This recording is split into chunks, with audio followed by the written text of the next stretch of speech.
Good evening, Lewis Edmonds, 24327 John Henry Street, Windsor, Virginia. So I have a couple questions here. First of all, you should ask, where is the rest of the presentation? So the last time this came up, there was tax information, there were jobs information, all this other stuff.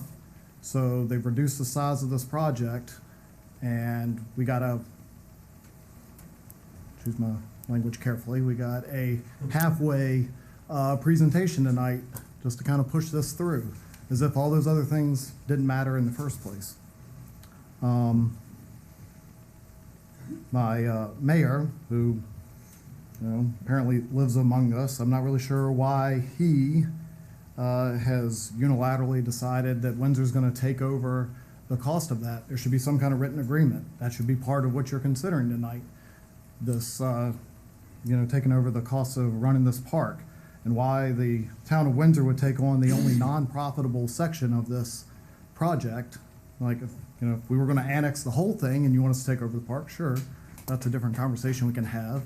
But I'm not really sure why we're volunteering to take over the cost of the only non-profitable part of this with no written agreement that I'm aware of, unless you guys have seen it. I didn't see it in the agenda package. Nor do I know if Windsor Town Council has voted to take on that cost. So you should probably ask that before you vote tonight.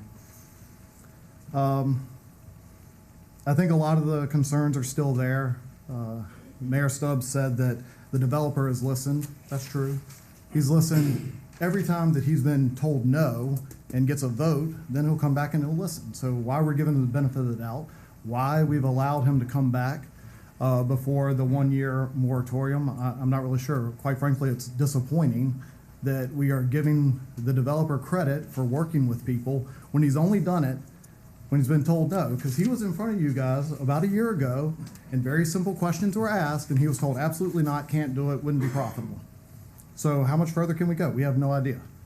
I know one thing that would help this a lot is if you would agree to get rid of 24/7 operations, because nobody wants to hear this. You really want to talk about noise mitigation, get rid of the 24/7 operations, get it within something reasonable.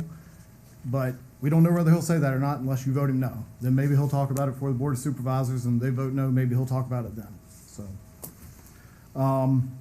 and just in general, I'm disappointed for a couple reasons. I'm disappointed that county staff allowed this to come back now, knowing that you guys have spent 3 months trying to put a county ordinance in place to protect the citizens from industrial use right beside a residential area. So county staff knew that. Y'all have had numerous conversations about it. So why didn't they just make them wait until you figured that piece out? So now you've got these two dueling things that y'all are trying to figure out at the same time. So that's disappointing. I'm disappointed that my Board of Supervisor has let the District 4 seat sit empty for 4 months and won't respond to emails about it, knowing that this issue was going to come up. I'm disappointed that county staff still can't tell me who authorized the Economic Development Department to advertise this piece of property in 2022 and 2023 against the comp plan.